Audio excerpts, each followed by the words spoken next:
Cinema शौकीन से आपका स्वागत करता है। आज हम बात करने वाले हैं ब्रिज ऑफ स्पाइस के बारे में। ये कहानी है जेम्स डोनोवन की, जो पेशे से एक वकील है, लेकिन जेम्स की जिंदगी तब बदलती है जब वो एक केजीबी एजेंट का केस लड़ता है। कहानी की शुरुआत होती है और हमें पता लगता है 1957 के बारे में, जब कोल्ड वॉर चल रहा था और अमेरिका और रशिया अपने जासूस हर जगह भेजा करते थे। खास करके अमेरिकन लोग अपने जासूस भेजते थे रशिया और रशियन अपने जासूस भेजते थे अमेरिका, और उनका मंसूबा एक ही होता था कि वो दुश्मन देशों के बारे में जान सके कि क्या उनके पास परमाणु हथियार है, और अगर है तो कहाँ पे है। इसी बीच हम रुडोल्फ नाम के एक आदमी को देखते हैं जो अपना पोर्ट्रेट बना रहा होता है। तभी उसका फोन बजता है, लेकिन फोन उठाने के बाद रुडोल्फ कुछ भी नहीं कहता, वो सिर्फ सुनता है, और जैसे ही उसे जानकारियां मिलती हैं वो यहाँ से बाहर निकल जाता है। लेकिन उसे पता नहीं होता कि कुछ पुलिस वालों की नजर है उस पे। ऑफिसर ब्लास्को उसका पीछा कर रहा है। तभी थोड़ी देर के बाद यहाँ पर गैम्बर भी आता है और वो भी ब्लास्को को ज्वाइन करता है। तब ये दोनों रुडोल्फ का पीछा करने लगते हैं, लेकिन जैसे ही सबवे का स्टेशन आता है रुडोल्फ गायब हो जाता है, फिर इन्हें नहीं मिलता। तब ये दोनों परेशान होकर के हर जगह पे उसे ढूंढने लगते हैं। तब बहुत देर के बाद उन्हें रुडोल्फ एक पार्क में नजर आता है जहाँ पर वो एक पोर्ट्रेट बना रहा है। तब ये लोग उसे देखने लगते हैं, लेकिन रुडोल्फ ऐसी कोई भी हरकत नहीं करता जिससे उन्हें शक हो। फिर रुडोल्फ अपना काम खत्म करता है, फिर पैकिंग करने लगता है। इसी बीच उसे मिलता है अपने टेबल के नीचे एक कॉइन, जिसे वो छुपा लेता है। लेकिन जैसे ही घर आता है एक ब्लेड की मदद से वो कॉइन को खोलता है। तब हमें पता लगता है कि इसके अंदर जानकारियां छुपी हुई हैं। तब वो जानकारियों को डिकोड करने लगता है और जल्दी ही इस बात की भनक लग जाती है ब्लास्को को। फिर वो पूरी एफबीआई की टीम को लेकर के रेड मारता है और ये लोग रुडोल्फ को पकड़ लेते हैं। लेकिन पकड़ते ही वो पूरे घर की तलाशी लेने लगते हैं ताकि उन्हें वो पर्ची मिल जाए। तभी हम रुडोल्फ को देखते हैं जो पहुंचता है उस पर्ची के पास और अपने पेंट में उसे मिला देता है ताकि इनके हाथ वो पर्ची कभी भी ना लगे। इसी बीच हम देखते हैं अटर्नी जेम्स को, जो अपने क्लाइंट से बात कर रहा है। तभी उसका पार्टनर उसे बुलाता है और बताता है रुडोल्फ के केस के बारे में कि रुडोल्फ एक रशियन जासूस है और अभी उसे एफबीआई वालों ने गिरफ्तार कर लिया है, लेकिन हम चाहते हैं कि उसका केस तुम लड़ो और तुम डिफेंड करो उसे। तब जेम्स कहता है कि आपको पता है कि अगर मैं ये केस लड़ूंगा तब क्या होगा, सारे लोग मुझसे नफरत करने लगेंगे क्योंकि किसी को भी रशियन जासूस पसंद नहीं, और ये केस में हार जाऊंगा, मुझे ये बात भी पता है, उससे भी मेरी रेपुटेशन खराब होगी। तब ये लोग अपने तर्क देने शुरू करते हैं और एक वक्त के बाद जेम्स को पता लग जाता है कि वो चाह के भी इस केस को नहीं छोड़ सकता।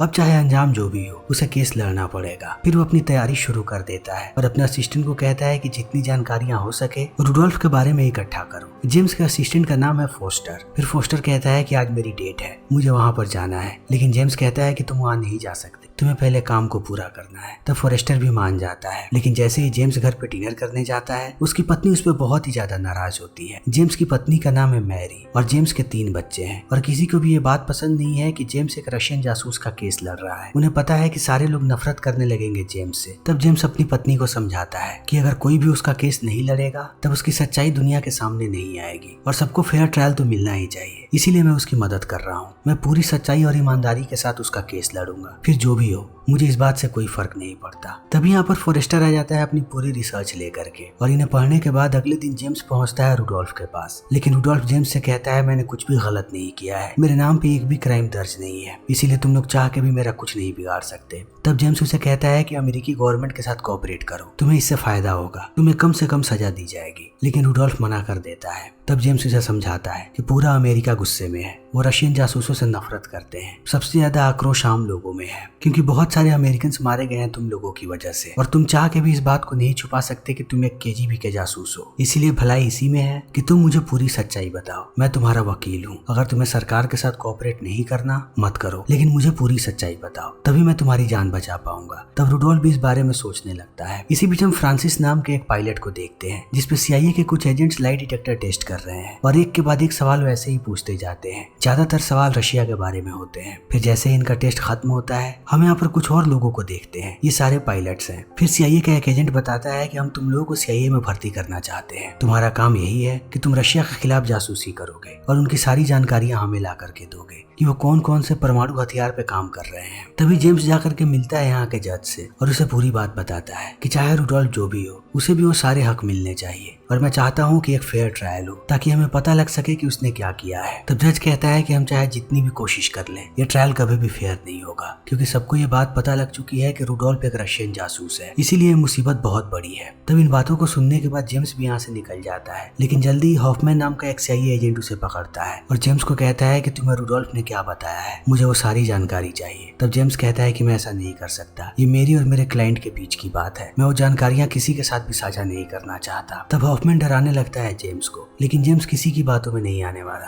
और वो हॉफमैन से बिल्कुल भी नहीं डरता। वो उसे कहता है कि मुझे मेरा काम पता है और जब तक मैं सही काम करूंगा मुझे कोई नहीं डरा सकता। तभी हमारे सामने आता है पेशावर एयर स्टेशन का दृश्य और यहाँ पर सारे पायलट्स को बताया जाता है कि वो रशिया पे कैसे जासूसी करेंगे और इन सारे के सारे प्लेन्स में कैमरे लगाए गए हैं। लेकिन इन प्लेन्स को चलाने से पहले इन्हें फिर से ट्रेनिंग दी जाएगी। इस बार इन प्लेन्स को इन्हें उड़ाना है 70,000 फीट की ऊंचाई पे और चाहे जो भी हो जाए रशियंस इन्हें नहीं देखने चाहिए और अगर वो देख लेते हैं तब इन्हें अपने आप को और इन प्लेन्स को रशियन से किसी भी हालत में बचाना है, क्योंकि वो लोग नहीं चाहते कि ये प्लेन्स और पायलट्स कभी भी रशियंस के हाथ लगे। तभी हम जेम्स को देखते हैं जो अपनी पूरी कोशिश कर रहा है कि रुडोल्फ को फेयर ट्रायल मिले। तब उसे एक पॉइंट नजर आता है। वो उन सारे एजेंट्स की लिस्ट निकालता है जिन्होंने रुडोल्फ को पकड़ा था और पकड़ते समय उन लोगों ने पूरे घर की तलाशी ली थी, जबकि उनके पास कोई भी सर्च वारंट नहीं था। और यहाँ पर जेम्स को एक पॉइंट मिल जाता है कि वो सरकार पे उंगली उठा सके और बता सके कि रुडोल्फ के साथ जो भी हुआ है वो बिल्कुल भी सही नहीं है। फिर जल्दी ही ट्रायल की शुरुआत हो जाती है, लेकिन जैसे ही जेम्स कोर्ट में पहुंचता है वो देखता है कि यहाँ का माहौल कितना खराब है। सारे लोगों ने पहले ही रुडोल्फ को दोषी मान लिया है और सबका यही मानना है कि रुडोल्फ को सजाए मौत मिलनी चाहिए। वो बिल्कुल भी जिंदा रहना डिजर्व नहीं करता। और इन चीजों को देखने के बाद जेम्स को पता लगता है कि उसके सबूत अब किसी काम के नहीं है। वो चाहे जितने भी सबूत ले आए लोग उन पर बिल्कुल भी विश्वास नहीं करेंगे और सारे लोगों को लगता है कि जेम्स बहुत ही बुरी तरीके से इस केस को हारने वाला है। तभी हम जेम्स के बेटे को देखते हैं स्कूल में,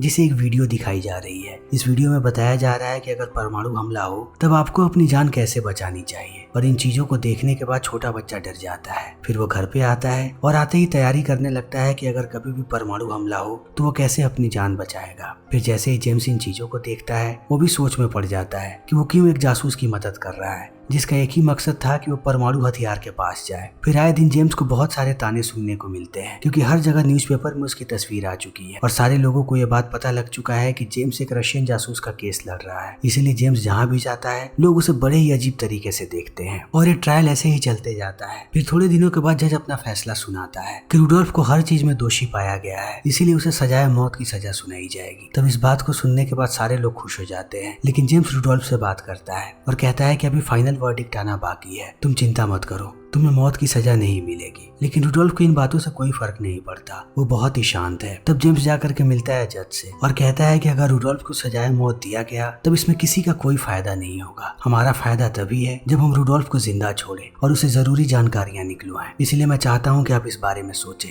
तब जज भी इस बारे में सोचने लगता है। फिर फाइनल वर्डिक्ट में वो रुडोल्फ को सजाए मौत ना दे करके 30 साल की सजा सुनाता है, जिस बात को सुनने के बाद यहाँ के सारे लोग भड़क जाते हैं और वो जज पे चिल्लाने लगते हैं और उसके साथ साथ जेम्स पर भी। वो जैसे ही बाहर आता है सारे मीडिया वाले उस पर चिल्लाने लगते हैं और सब उससे सवाल जवाब करना चाहते हैं। यहाँ के सारे लोग गालियां दे रहे हैं जेम्स को कि उसने क्यों एक जासूस को बचाया। तभी जेम्स पहुंचता है अपने सीनियर के पास और उसका सीनियर उसे कहता है कि तुमने बहुत ही बड़ी गलती की है। तुम्हें केस इसलिए दिया गया था कि तुम सिर्फ प्रिटेंड करो कि तुम इस केस को लड़ रहे हो और रुडोल्फ को सजाए मौत मिल जाए, लेकिन तुमने सब कुछ गड़बड़ कर दिया। तुम्हें उसे बचाना नहीं चाहिए था, अब पता नहीं क्या होगा। तब रुडोल्फ भी जेम्स को समझाता है और कहता है कि तुमने मेरी जान बचाई है, इसलिए मैं शुक्रगुजार हूँ, लेकिन अमेरिकी लोग तुम्हें नहीं छोड़ेंगे। तुम्हें बहुत ही सावधान रहने की जरूरत है, कभी भी तुम पे हमला हो सकता है। तभी रात में हम देखते हैं जेम्स की बेटी को और अचानक अब पूरे घर पे गोलियां चलने लगती हैं, लेकिन किसी को कुछ नहीं होता। ये गोलियां सिर्फ दीवारों को फाड़ करके चली जाती हैं। तब जेम्स बहुत ही बुरी तरीके से डर जाता है और यहाँ पर पुलिस वालों को बुलाता है और कहता है कि अब मुझे प्रोटेक्शन चाहिए। तब एक पुलिस वाला उल्टा जेम्स को ये सुनाने लगता है कि जो भी तुम्हारे साथ हो रहा है वो बिल्कुल ठीक हो रहा है, क्योंकि तुमने पूरे अमेरिका के साथ गलत किया है और सारे लोग तुम्हें अब एक गद्दार मानते हैं, तुम एक अमेरिकी नहीं हो सकते। तभी हम CIA के सारे पायलट्स को देखते हैं, ये रशिया जाने के लिए तैयार है। फिर एक पायलट उड़ान भरता है और वहां जाकर के तस्वीरें लेने लगता है। तभी अचानक आकर के एक मिसाइल लग जाती है उसके प्लेन में। फिर पायलट समझ जाता है कि रशियंस ने उसे देख लिया है। तब वो अपने प्लेन को डिस्ट्रॉय करने की कोशिश करता है, लेकिन प्लेन को डिस्ट्रॉय नहीं कर पाता। तब वो पैराशूट से खुद बाहर निकल जाता है, लेकिन जल्दी ही ये खबर हर जगह फैल जाती है और जेम्स को भी ये बात पता लगती है कि रशियंस ने पकड़ रखा है एक अमेरिकी पायलट को। लेकिन इसी बीच जेम्स को बताया जाता है कि सारे फर्म के लोगों ने यह निश्चय किया है कि वो जेम्स को निकाल देंगे फर्म से, क्योंकि उसने एक जासूस की मदद की है। तब जेम्स भी इस बात को सुनने के बाद घबरा जाता है और उसे समझ में नहीं आता कि क्या करे। तभी रुडोल्फ की पत्नी का खत मिलता है जेम्स को, जो जर्मनी से आया है, और रुडोल्फ का शुक्रिया अदा करती है कि उसने उसकी पति की जान बचाई। तब जेम्स इस खत को लेकर के पहुंचता है रुडोल्फ के पास और रुडोल्फ जैसे ही पूरे खत को देखता है वो कहता है कि इस खत को मेरी पत्नी नहीं भेज सकती, जरूर इसमें कुछ न कुछ तो लोचा है। तभी हमारे सामने रशिया का दृश्य आता है और यहाँ पर हम देखते हैं अमेरिकी पायलट को, जिसका नाम है फ्रांसिस, और रशियन कोर्ट में उसे उसे गिल्टी पाया गया है, इसीलिए उसे 10 साल की सजा सुनाई जाती है। तभी उस लेटर को लेकर के जेम्स पहुंचता है अपने सीनियर के पास। तब सीनियर उस लेटर को देखता है और कहता है कि ये लेटर उसकी पत्नी ने नहीं लिखा है, बल्कि यह खुफिया संदेश है। यह संदेश आया है जर्मनी से। वो प्रिजनर एक्सचेंज चाहते हैं। वो चाहते हैं कि वो हमारा कैदी छोड़ेंगे और हम उनके बदले रुडोल्फ को छोड़ दें। लेकिन इस गुत्थी को सुलझाने के लिए तुम्हें जर्मनी जाना पड़ेगा। हम में से कोई भी जर्मनी नहीं जा सकता। तुम एक प्राइवेट सिटीजन हो। अगर तुम वहाँ पे गए तब किसी को भी तुम पे शक नहीं होगा और तुम जा करके पता लगा पाओगे कि आखिर ये एक्सचेंज कौन कर रहा है। तभी हमारे सामने बर्लिन का दृश्य आता है और यहाँ पर हम एक अमेरिकी स्टूडेंट को देखते हैं जिसका नाम है फ्रेडरिक फ्रायर। और फ्रेडरिक अभी जर्मनी की दीवार को क्रॉस कर रहा है ताकि वो अपनी गर्लफ्रेंड से मिल सके।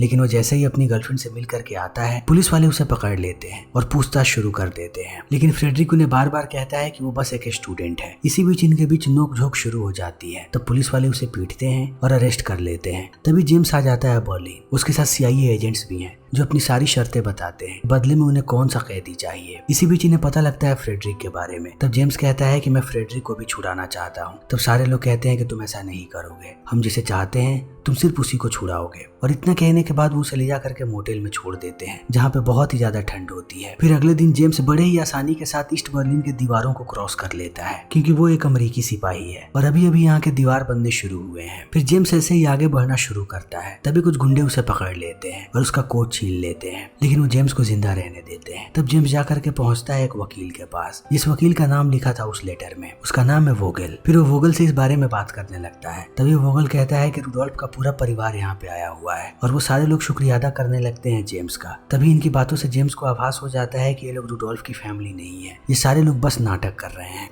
तब जेम्स यहाँ से निकल पड़ता है और जाकर के मिलता है रशियन एम्बेसी के चीफ से और उन्हें पूरी प्लानिंग बताता है। तब चीफ कहता है कि रशिया कभी भी एक्सचेंज नहीं करता, तुम्हें जरूर गलतफहमी हुई है, हम ऐसा नहीं कर सकते। बदले में हम ये कर सकते हैं कि अगर तुम रुडोल्फ को हमारे हवाले कर दो तब उसके थोड़े समय के बाद हम कहीं फ्रांसिस को छोड़ दें। तब इन बातों को जेम्स समझ नहीं पाता। फिर चीफ उसे समझाता है कि रुडोल्फ तुम लोगों के पास बहुत पहले से है, उसने तुम लोगों को बहुत सारी जानकारियां दी होंगी, लेकिन हमने अभी अभी फ्रांसिस को पकड़ा है, उसने हमें जानकारियां नहीं दी, हम उसे कुछ और दिन अपने पास रखना चाहते हैं, फिर उसे हम छोड़ेंगे। और चीफ ये भी कहता है कि वो रशियन गवर्नमेंट से बात करेगा एक्सचेंज के बारे में, लेकिन इस बीच की सारी बातें वोगल के थ्रू होंगी। तब जेम्स को पता लगता है कि वो जिस आदमी से मिला था वो वोगल नहीं था। फिर चीफ उसे वोगल का एड्रेस देता है और जेम्स जाकर के मिलता है वोगल से। तब वोगल बताता है कि उसकी जिम्मेदारी सिर्फ ईस्ट बर्लिन में है, इसीलिए अगर जेम्स चाहे तब रुडोल्फ के बदले वो उसे फ्रेडरिक दे सकता है, लेकिन वो सिर्फ फ्रेडरिक को देगा। वोगल के हाथ में नहीं है कि वो फ्रांसिस को हवाले कर दे अमेरिकियों के। तब इस बात को सुनने के बाद अब जेम्स और परेशान होने लगता है और जाकर के बात करता है वो CIA एजेंट से। तब CIA वाले कहते हैं कि हमें फ्रेडरिक से कोई मतलब नहीं है, वो बिल्कुल भी हमारे काम का नहीं है। अगर हम रुडोल्फ को आजाद करेंगे तब उसके बदले में हमें एक ही शख्स चाहिए और वो है फ्रांसिस। तभी हम फ्रांसिस को देखते हैं जिसे रशियन बहुत ही ज्यादा टॉर्चर कर रहे हैं ताकि वो उसे सारी जानकारियां निकलवा सके। लेकिन इसी बीच फिर से वोगल मिलता है जेम्स से। वोगल को पता लग गया है कि इस केस में कितने बड़े बड़े लोग शरीक हैं, इसलिए वो जेम्स को कहता है कि मैं फ्रेडरिक को रिहा नहीं करना चाहता क्योंकि मैं नहीं चाहता कि रशिया के साथ तुम्हारा डील खराब हो। मैं किसी भी कीमत पे रशिया को इन्वॉल्व नहीं करूंगा। तब इस बात को सुनने के बाद अब जेम्स भी परेशान हो जाता है क्योंकि वो कैसे भी फ्रेडरिक को छुड़ाना चाहता है, वो बस एक मासूम बच्चा है। तब जेम्स जाकर के मिलता है कुछ और ऑफिसर से और उन्हें पूरी बात बताता है ताकि वो अपने सीनियर्स तक इस बात को लेकर के जा सके। और जेम्स सबको धमकी भी देता है कि अगर तुम लोगों ने फ्रेडरिक को नहीं छोड़ा तब तुम पे अगला हमला करेगा USSR, जिसका जवाब तुम लोगों के पास नहीं होगा। तब इन बातों को सुनने के बाद जर्मन्स भी डरने लगते हैं और ये खबर हर जगह फैल जाती है। और जैसे ही CIA वालों को ये बात पता लगती है कि अब मामला इतना गर्म हो चुका है फ्रेडरिक को लेकर के, तब उनकी भी हालत खराब हो जाती है क्योंकि कभी भी वो फ्रेडरिक को नहीं बचाना चाहते थे। वो चाहते थे कि सिर्फ फ्रांसिस छूट जाए। लेकिन अब ये केस इतना बड़ा बन जाता है कि जल्दी ही रशिया से कॉल आता है जेम्स को और बताया जाता है कि वो लोग दोनों को रिहा करने के लिए तैयार हैं, फ्रांसिस और फ्रेडरिक दोनों को। तब ये लोग भी खुश हो जाते हैं और अगले दिन उस पुल पे पहुंचते हैं जहाँ पर ये डील होने वाली है। तब जेम्स फ्रांसिस के साथियों को बुलाता है क्योंकि उसे रशियंस पे बिल्कुल भी भरोसा नहीं कि वो कहीं किसी और को ना भेज दे। तब यहाँ पर फ्रांसिस का एक साथी आता है जो सिर्फ फ्रांसिस को पहचानेगा। तभी यहाँ पर फ्रेडरिक भी आ जाता है और ये लोग रुडोल्फ को इधर से छोड़ देते हैं। तब जाते समय रुडोल्फ बात करता है जेम्स से और कहता है कि मैंने तुम्हारे लिए एक गिफ्ट छोड़ा है। फिर इतना कहने के बाद वो निकल जाता है। तब तक वो लोग भी फ्रांसिस और फ्रेडरिक को छोड़ देते हैं। रुडोल्फ जाते टाइम एक आखिरी बार देखता है जेम्स को और आंखों ही आंखों में शुक्रिया अदा करता है उसका, क्योंकि आज अगर वो जिंदा है तो सिर्फ जेम्स के कारण। फिर जेम्स जाकर के बैठ जाता है प्लेन में। तभी उसके पास आता है फ्रांसिस और कहता है कि उन लोगों ने मुझे बहुत टॉर्चर किया लेकिन मैंने उन्हें एक भी जानकारी नहीं दी। तब जेम्स कहता है कि इस बात से अब कोई फर्क नहीं पड़ता और इतना कहते ही वो रुडोल्फ का दिया हुआ गिफ्ट निकालता है। तब उसे अंदर अपना ही एक पोर्ट्रेट मिलता है और इस चीज को देख करके वो खुश हो जाता है। और थोड़े वक्त के बाद जेम्स अपने घर पे होता है। तभी उसके बीवी और बच्चे टीवी देखते हैं और टीवी देखने के बाद उन्हें पता लगता है कि उनके पिता एक नेशनल हीरो बन चुके हैं, क्योंकि उन्होंने बहुत ही बड़ा काम किया है। तब वो लोग भी आश्चर्यचकित रह जाते हैं और अगली बार जब जेम्स ट्रैवल करता है तब वो सारे लोग उसे देख करके मुस्कुराते हैं, जो थोड़े समय पहले उसे घृणा किया करते थे। फिर जेम्स ऐसे ही बाहर देखता है और कुछ बच्चे यहाँ पे दीवार को लांग रहे होते हैं। तभी उसे जर्मनी की याद आ जाती है कि दीवार ने जर्मनी में क्या कर रखा है, और समय ऐसे ही बीतने लगता है। रूडोल्फ पर बहुत वक्त तक केस चलता है, लेकिन कभी भी लोग इस बात की पुष्टि नहीं कर पाते कि वो एक जासूस था, और ये फिल्म यहीं पे खत्म हो जाती है। तो दोस्तों, हमारी आज की ये वीडियो यहीं पे खत्म होती है। अगर आपको हमारी ये वीडियो पसंद आई हो तो इसे लाइक करें, शेयर करें और चैनल को सब्सक्राइब करें। Thank you.